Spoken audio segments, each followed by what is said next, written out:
she's one of the best promos and characters I think of all time, and he's one of my favorites altogether right now. Like, she is making wrestling fun and exciting, and I love that. And it's just funny seeing her from 2 years ago to now, you know, while she was scared to pick up a microphone.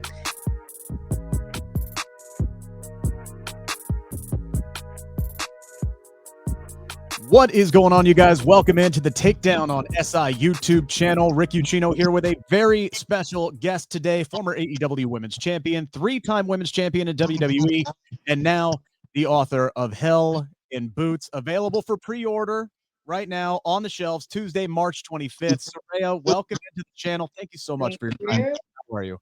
Thank you for having me. Yeah, I'm super bloody excited. My dogs decide, like, if you can hear them in the background, they decide as soon as I have to be on a call, they want to walk around and play with each other. So if you just sit down, buddy. He's sitting down now, but sorry in advance. But yes, I'm very excited. Hell in Boots coming out March 25th. You can pre-order them right now, though. Yeah. Is that the infamous lobster that is so this one's by your side there? Lobster's, I can show you. Lobster's laying on the couch. He's an old boy. This is actually Ozzy and Roxy down here. But I love to know my dog's names. I love it. Love it. Love it. Yeah, I'm sure my dog is going to start barking during the middle of this one, just as soon as the school buses start rolling around. So you might hear mine as well. Who knows? Oh, I love it. It adds to it. Absolutely. Love to the atmosphere. So, all right. Obviously, we got the book that's coming out on Tuesday. Like you said, pre-order available now. And I'm sure there are folks out there who are like, you know, I've seen Fighting with My Family. You know, how much more to the story could there be? And trust me, guys, you have no earthly idea. Like, I don't think I was properly prepared for what I was going to read when I dove into this Oh, you book. read it? Oh, absolutely. Cover to cover. Yes. Yeah. It was you punched me right in the face out of the gate, and I was hooked in from the get-go. What was the driving force behind wanting to get out this much darker side of your story to the public here? Well, you know, okay, so I want people to be inspired by me, and everyone has like their version of my life, you know, and I'm like, I know I'm quite a controversial figure, and you know, I'm doing my best to be better, you know, for the past 6 years. And I wanted to really tell my side of the story with everything, but also help people, because people don't realize what's in this book. Like you said, from the very beginning until like this point, and even this point, I couldn't make edits to it, and things have changed, and things have like are different. And so now I have to make a second book, which I'm excited about. And there's also stories that I didn't want to cram in there, because it was just, there's so much to like read and like really pay attention to. It is a lot, but you know, I wanted to bring attention to a lot of things, especially like my childhood trauma. And so it's something I never talked about until I looked at the statistics of just what children go through, you know, and I'm like, this should be talked about, and I should be using my platform for good, you know, and, you know, I've been through that. So why am I not helping others, you know? And then going into stuff with just being a woman in general, like the stuff that we have to go through is pretty freaking rough. So like, yeah, I just wanted to like really put pen to paper and be like, you know what, like, I need to fucking do this finally. And it was just, I'm so happy you read it. Like, what do you think of it? You tell me. Like I said, it was, I'm not gonna lie, like it read great, right? Like it was very, very well written, but the subject matter was just really deep, and it wasn't something that I was properly prepared for. And then I'm also sitting here trying to read this because I wanted to be, you know, up to speed for this interview, and I've got my 4-year-old climbing on my head, and so you know, there were some parts I had to go back and reread twice. So it was a whole thing, a whole ordeal. But you know, like I've always kind of envied people who are able to kind of sit down and really describe these intricate details of their childhood, because I can't. My memory is just terrible. You know, and not trying to give too much away here, but you know, we can talk about it. I want people to know what's in there, you know. Yeah, you experienced a lot that frankly I'm sure you would like to forget, but just can't. You know, how difficult was it to kind of relive some of these things and put them down pen to paper here? Yeah, especially because, you know, I never spoke, especially about my childhood stuff. I never spoke about it. I never did. I wanted to forget about it until my brother, Zach, like he had a full breakdown one day and he called me and he was like, Rhea, like, please, like, that we need to talk about this, about what happened. And we need to, like, I want to feel like I'm not crazy, you know, because we didn't speak about any of it. And so, like, we really sat down finally, and I was 30, so it wasn't too long ago, where I finally, like, opened up about it. And it affected a lot of my life. You know, it's something that was really rough on me, and I just didn't want to talk about it to anybody. And I'm like that anyway. When I have any issues, I'm one of those people that don't like to talk about it. I don't like to be open about my feelings. Yeah. So doing this book in general was like, it was hard. It was hard. It took 2 years, you know, and then like you said about memory, it's hard to remember everything, dude. It's really, really hard. So like, you know, I remember my point of view on things, but then if someone else was in the situation, like I want to go speak to them too and be like, okay, like, is there anything else I'm missing here that I'm forgetting? You know, so I involved my family a lot, you know, and it was like the first time, you know, my parents were really hearing about as well the childhood stuff, and they were just so supportive, and like, you know, they tried really hard to protect me all my life, but sometimes like there's not much you can do, you know, like at that certain point, like you can protect somebody as much as you can, and then you just don't think it's going to happen, and something does, and it's unfortunate. But my family were just so supportive and just so amazing, and they're so like excited for me to get my book out there. I was going to say, what were there? Have they had a chance to kind of sit down and read it, and you know, what were their thoughts on it? No, so they haven't read it yet. I wanted them to get the physical copy, and I only just got to send them myself. So I'm excited for them to be able to read it and get stuck in. Like I already told them the stuff that I'm going to be talking about, and like had, you know, FaceTimes with them to be like, listen, I talked about this, you know, my mom disappearing, like going missing for 6 months. Like it was just all like, I'm talking about it, and it needs to be talked about, and people need to understand how my life is. You know, I've got to write a book, you might as well write about it all, you know. So, and again, so supportive of it, and they were just like, listen, like we're by your side every step of the way. So I'm excited though. I'm so excited.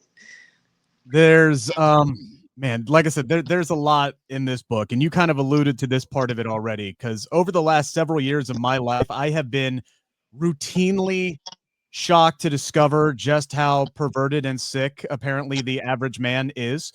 You know, and how much women go through on a daily basis. I have coworkers, as my day job is at a radio station, so I have coworkers who are on the air, FM DJs, who have shared with me their DMs, right? And it's a lot of just random requests about feet pics, and one guy wanted to be spat on, and another dude wanted to be kicked in the junk.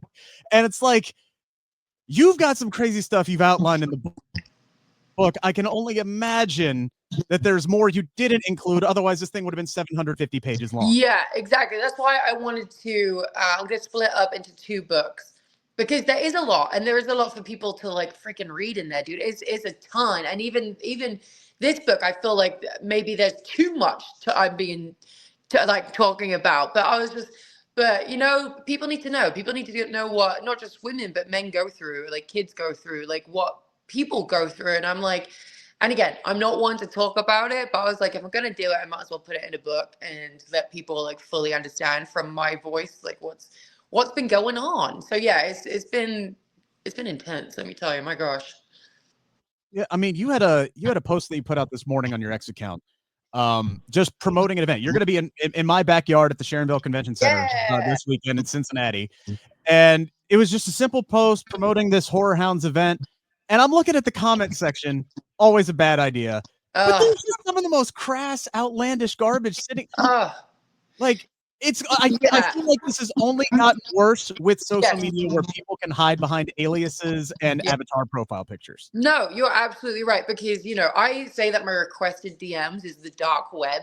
Like, I do not want to go in there. I know there'll be unsolicited dick pics. There'll be shit that, you know, sorry if I'm cussing, but like, no, you're fine. You're fine. I mean, like, men do not give a shit. And yeah, they like the social media is like a mask to them, so they can do and say whatever they want and get away with it, which is the crazy part. Like I've had people say they're gonna rape me, they're gonna murder me, and all this crazy shit. Like we get it all the time. Like even when I tag my friends that aren't so much in the public eye, you know, they end up getting hounded in their DMs and like, Rhea, what the heck is this, dude? Like, I've just got all these dudes saying crazy shit to me. And I'm like, I'm so sorry. Like, so it's like, sometimes I find it hard to tag people in my, especially my niece and nephews and stuff. Like, I find it weird posting pictures of them, you know, because like, you just never know who's on the fucking internet. And it's just got so bad.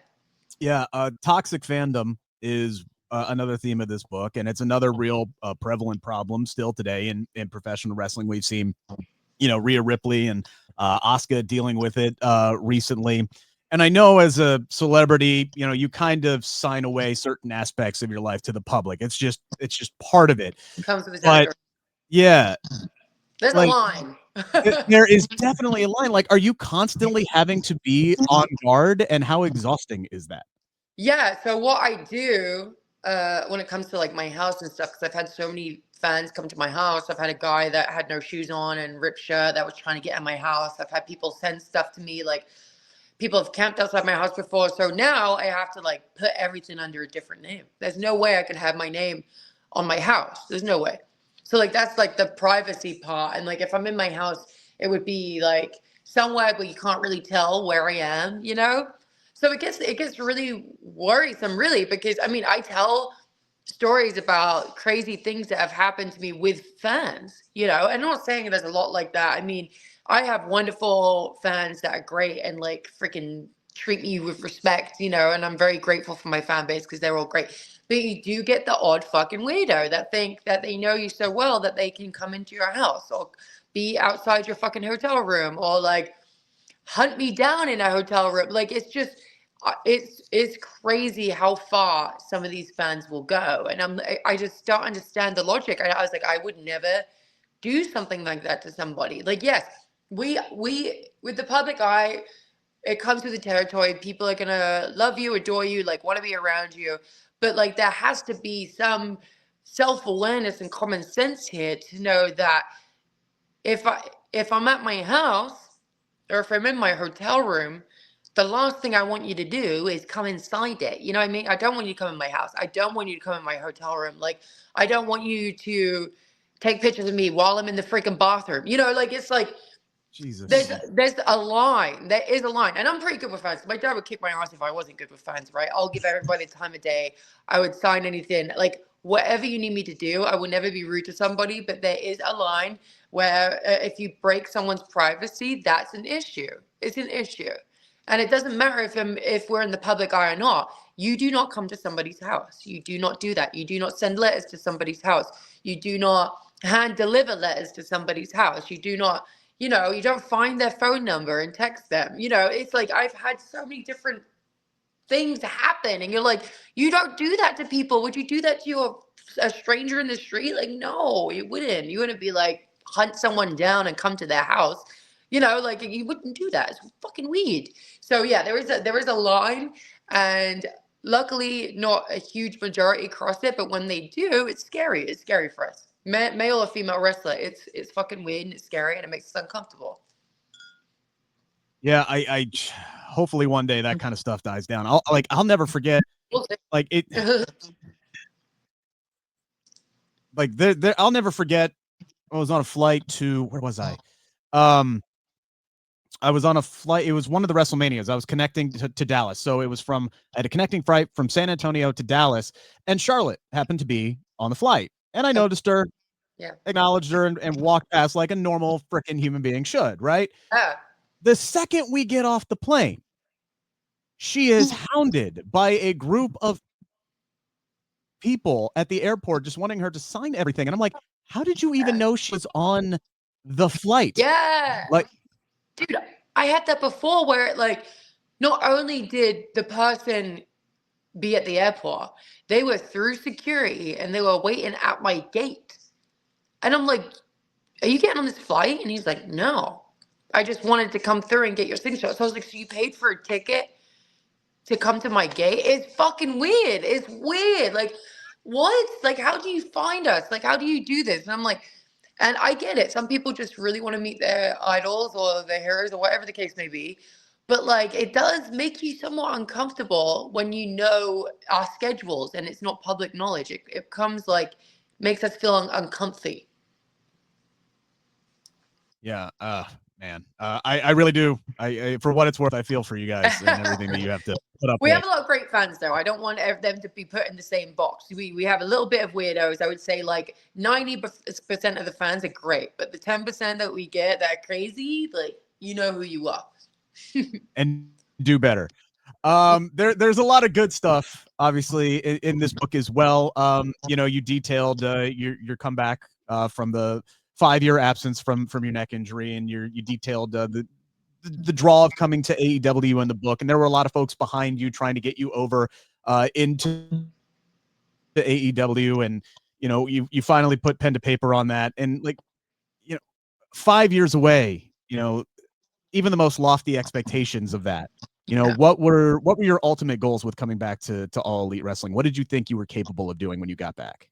I honestly, I mean, I was terrified the whole time, and a lot of people jumped down my throat and was attacking me about it. But that aside, all I wanted to do was come and just help the division, and like maybe people don't think I did, but I know a majority know, they can see that I feel like I did help a lot. And it's like a lot of things behind the scenes. I'm like, and I mean, I'm letting people beat me left, right, and center. I was on a losing streak, but I just wanted people to like get their rub, like I want to uplift everybody. Like I'm not going to be in wrestling forever. I'm coming to the end of it, and it's like very soon. And I don't want to go out being like, I need to be on top. Like, no, I need to uplift everybody. And so like, that's what I ultimately wanted to do. And I was lucky enough, like I got to work with Tony and Ruby, and it was like funny how Tony's blossomed now, which is amazing. And I just remember when we were in a group, me and Ruby were helping her with promos. She would like just have one line and be terrified to do this line, and she'd be going over it and over it and over and over it, while me and Ruby had all these lines, right? So just to see how much she's grown as a performer, and I'm not taking credit, by the way. I'm just saying, like, I got to watch her and help her in a little tiny fraction of her exploding career. Like me and Ruby were both just like behind the scenes, like helping her with these promos to make sure she was great. And then she went on to do Timeless Tony, and she's one of the best promos and characters I think of all time, and he's one of my favorites altogether right now. Like she is making wrestling fun and exciting, and I love that. And it's just funny seeing her from 2 years ago to now, while she was scared to pick up a microphone. And then, like I got to work with the girls behind the scenes. Like people would ask me for advice and I would give it to them, like, and then working with Harley was amazing. I had so much fun with her, and I said to her, the best thing I can do for you right now is take a break and be away from you. I was like, you are starting to become a big baby face, and she is. People love her.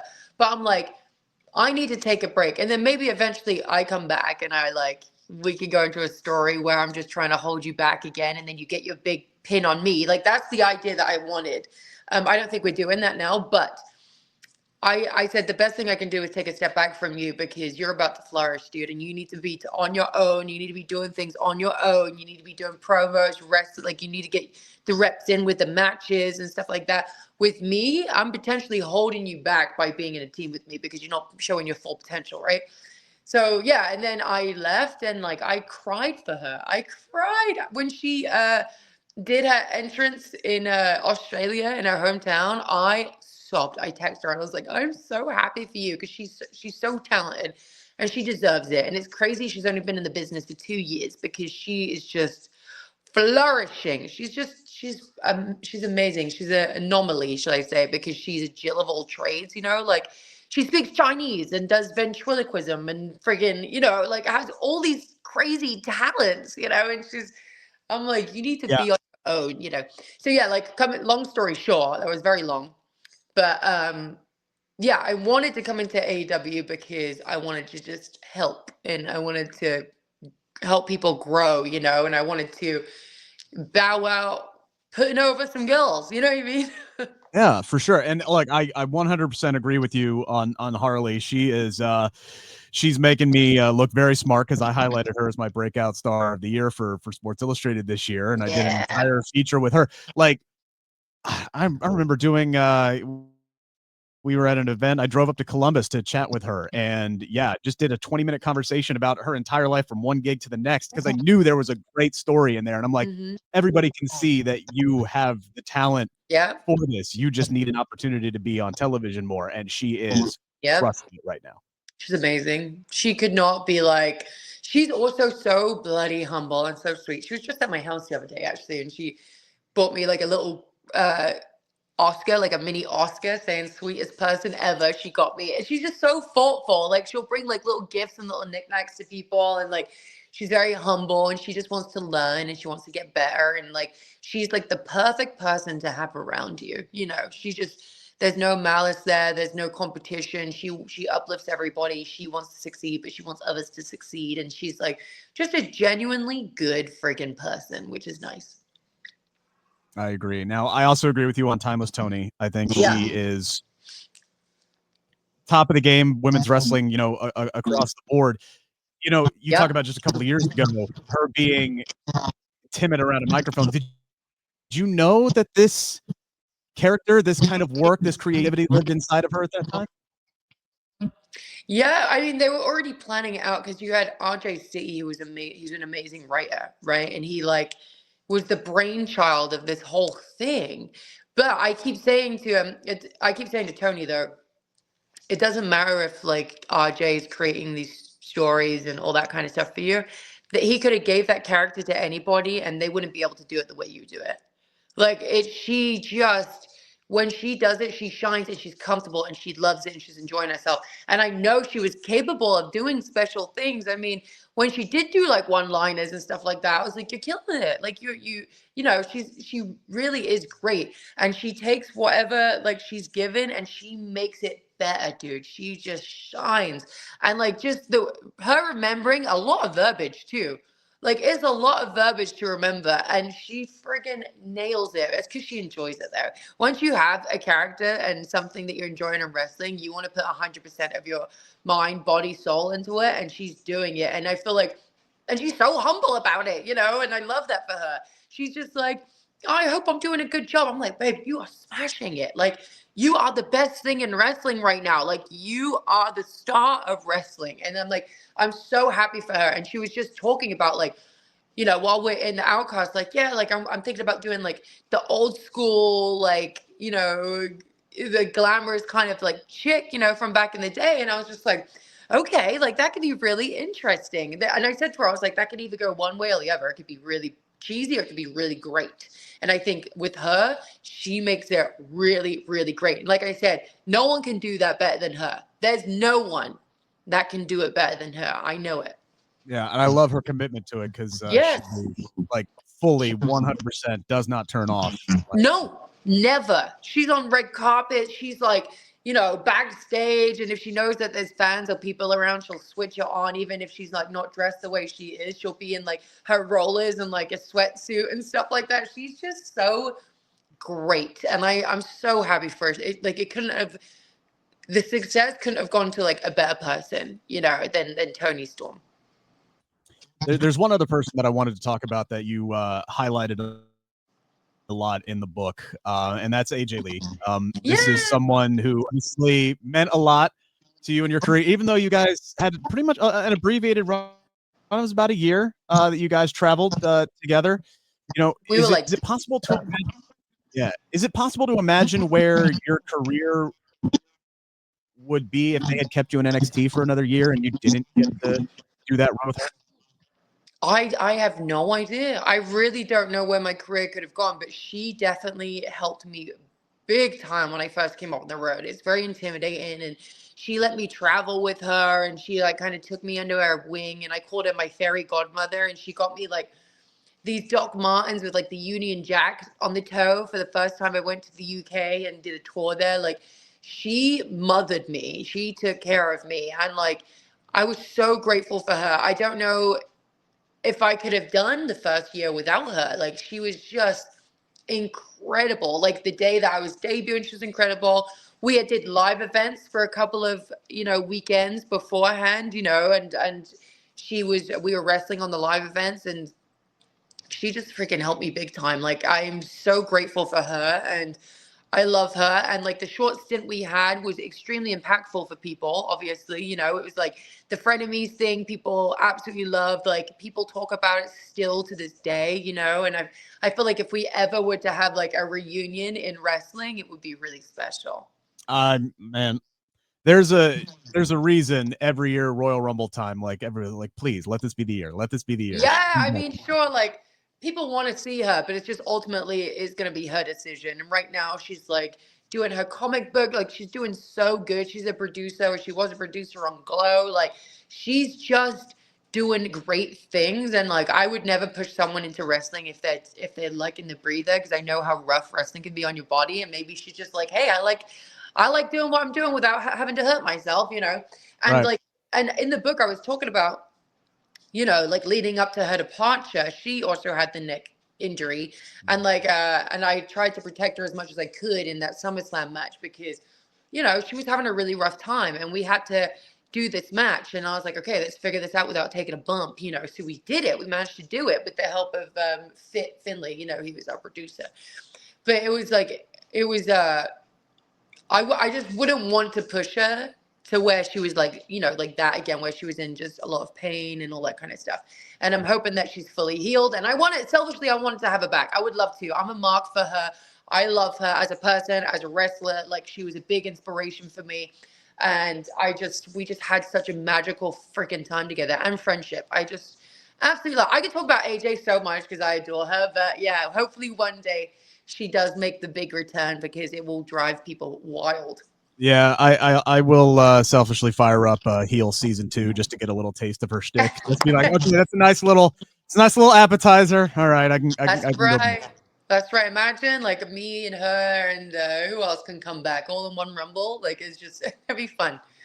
You know, I was hesitant to ask this because like, you know, I don't want to get you in hot water with AEW, but like many of your prime years were stolen from you, right? Like it was an absolute crime. Like when you left, there was not a women's Royal Rumble or women's elimination chamber or an actual women's Money in the Bank. I know you did one in NXT, like a mod one. Yeah. You haven't had a WrestleMania singles match. Are these still things that you yearn to cross off the bucket list? Sorry. Ozzy. Sorry. Ozzy, come here, Papa. Sorry, give me 1 second. No, you're good. Roxy, lay down. Lay down. Don't yell at me. Lay down. These little shits. Lay down. Lay down. Lay. I'm going to have to use my stone voice in a second. Sit down. Sit down. I don't like to yell at my dogs very much, and that's why they walk all over me, but I will put stone voice on, which is shocking for me because like people think I'm like a psychopath. But anyway, is that something I want to do? Absolutely. I feel like I do have stuff left in the tank, but I feel like I am coming to the end of my wrestling career for right now. I feel like in the future, yeah, like that would definitely be an opportunity. You know, I'm coming to the end when it comes to AEW, and like this year, I really, really, really want to focus on stuff outside of wrestling. And so I have like a big role coming up and I'm really excited about it. I can't talk about it. I'm sorry. I'm teasing you with it. But I do have like a big role coming up, which I thought I would never get in my lifetime. And it's just, and you know, with the book coming out, and then I have my own pod show coming out called Rule Breakers, and we've been filming it and it's been really fun. It's a podcast meets Jackass. So it's like fun, but it's intense, and I was drooling from being shocked so much the other day. But yeah, it's just, I have a lot of stuff going on. And, you know, I just, right now, I feel like I don't fit, you know, like I don't want to be squeezed in or like force me down people's throats. You know, I'm like, right now, everything's working out the way it should. There's no spot for me right now, but hopefully maybe down the line, like I get to have that. Maybe WrestleMania or Royal Rumble, or, you know, next year they have WrestleMania in New Orleans, right?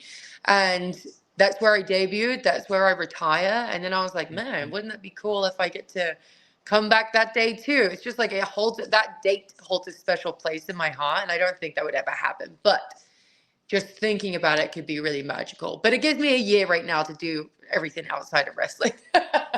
Do you expect to come back at any point in AEW this year, or are you sitting it out?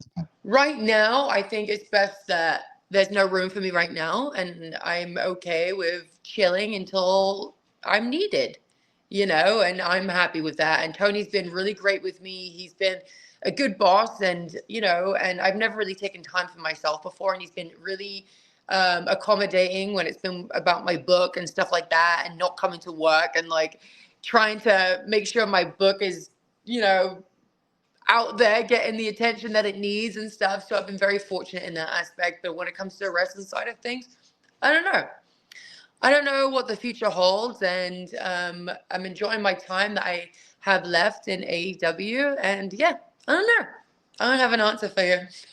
All right, we'll leave it on that tease. I've taken up plenty of your time today. I really appreciate it. This personal note's been a bucket list interview for me for some time, so I'm glad that we could make this happen. And plug the book one more time. Where can people get it? Yeah, so you can get it on any platform. I would head over to Amazon to get it quicker, and it's Hell in Boots comes out March 25th. If you order it now, you get it on March 25th, which would be great. But if you order it on the date, then it's going to come a little bit later. So if you want to get your hands on it quickly, order it now and get it by March 25th. All right, thank you so much. Best of all the luck in the world. Wish you nothing but the best. Thank you, Rick. I appreciate it.